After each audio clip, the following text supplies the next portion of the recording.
I thought I heard you, then you disappeared. And I know you No, always no, said you're scared. no. You're scared of my love. Are you scared of my love? And I know you want me back, but do you know? Should be In different. order All right, guys, back in the car again. As you can see by the title, I'm gonna be talking about how I handle death and trauma in my own experiences. So I'm gonna be talking about 3 people real quick before I head out, and how close they were to me and how I handle their deaths differently. So the first person I'm gonna address is my aunt. So I moved from Florida when I was about 16 years old due to a family emergency, and had to stay with my aunt for about a year and some change. Within that time frame,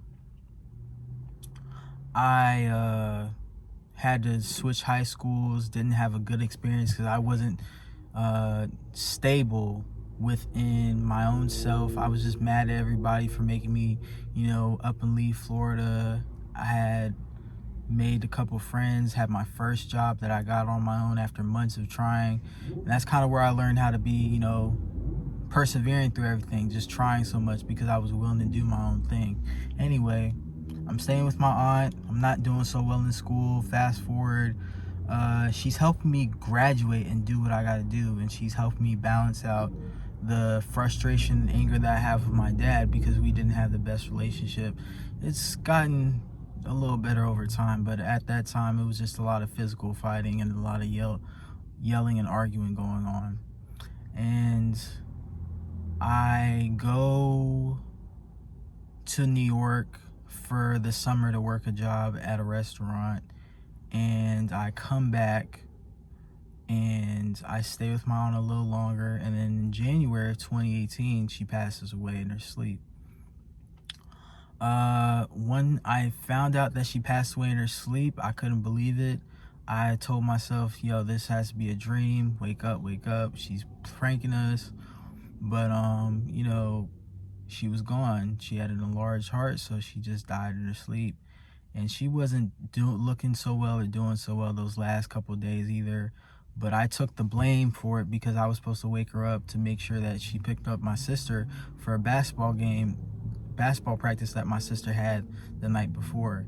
So I took that grudge wholeheartedly to the chest, and I just worked.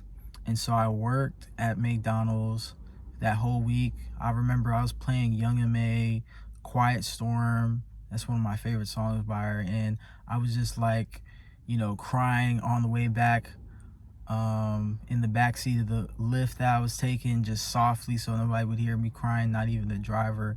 And I was just like, man, she's really gone. But really did it was a slideshow that they played at her funeral that my uncle constructed last minute, and he put a picture of me in my graduation cap and gown, and I lost it in the funeral. I think I was like one of the loudest people crying when I saw that. So how I handled her death and trauma was I blocked out a lot of things that made me remember her. So like, she was a big Musiq Soulchild and Anita Baker fan. She had a Musiq Soulchild, So Beautiful, as a ringtone. So every time I used to hear that, I used to get triggered and start crying in the bathroom or somewhere. But I think the first thing I did was talk to somebody. I had a girl at the time. I confided in her. Well, she wasn't a girl. She was kind of like a best friend at the time that I liked. And I told her about what was going on. She kind of comforted me, but at the same time, she kind of like didn't really know how to handle anything going on, because like I kind of kept it to myself when, those type of things happen.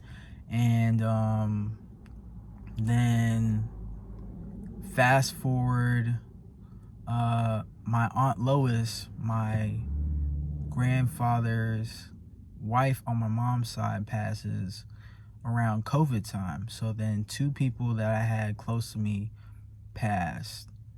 So now it's my step grandma and my biological aunt, my dad's twin sister. And now, she passed right after I seen her. which was like maybe a week or so after I had just seen her in Fort Lauderdale, which shook me up because she had a stroke and just passed away in the hospital. And the last conversation we were having was about my tattoos, how I felt when people judged me, and the book writing I was doing, because I published my first autobiography in 2020. And she said, make sure that you make this book famous, make sure that it goes big, work hard at it and do the best you can. She didn't really like too much of what I had to say, but she knew that it was my truth. She just go ahead and okayed it for me. And that's the type of person she was. And I, from time to time, still kind of like miss her, but I still push it past because, she wouldn't want me crying about her. I actually have a tattoo of her on my leg. She was my first tattoo actually because she meant so much to me. She was my mentor. She taught me how to, read people. She taught me how to play the piano. She was just an amazing lady. Last but not least, the third person was my babysitter who raised me from Brandon, Florida. The church that she was going to in Brandon, Florida, took me around all the Spanish kids. She taught me how to be fluent in Spanish. She taught me how to write cursive. She used to feed me spaghetti and meatballs and grilled cheese and other types of food. I used to watch Telemundo at her house with her husband. And she passed away January of 2023. So that's 5 years between when my aunt passed and when she passed. Two women that were very different but had a similar love to me. My aunt, she was such a tough lover. She cussed at people. She was so strict. She was so hard, but she taught me how to cook. She taught me how to be myself. She taught me how to drive in back roads. And I thought she was so mean, but she had such a soft side, and she would kiss me before I go to sleep.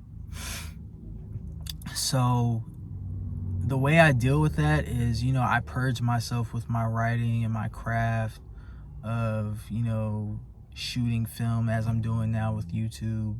And sometimes I talk to people about it when I get really down on my luck, but I just started seeing a good therapist last year, so I'm gonna try to open up with my trauma for her. So what I say to you guys is try working on healing your trauma by not just pushing and purging into one different outlet, but have different outlets and support systems that you can trust. I feel like everybody, whether you're hyper independent, so meaning you're like super dependent on yourself and it's all me and nobody else got me, or you need a lot of people to help you out with stuff, whether you go on grief or trauma or death, whatever the case is, make sure that you have somebody that's going to help you, man, and take you through those storms, because it's hard to fight it through yourself. Some people just aren't strong enough, and sometimes they just take themselves out. RP to CJ. But you just gotta, fight through the storm and have people to fight with you and have an umbrella over your head when those rain clouds come. So that's my story on grief, man. Y'all be safe.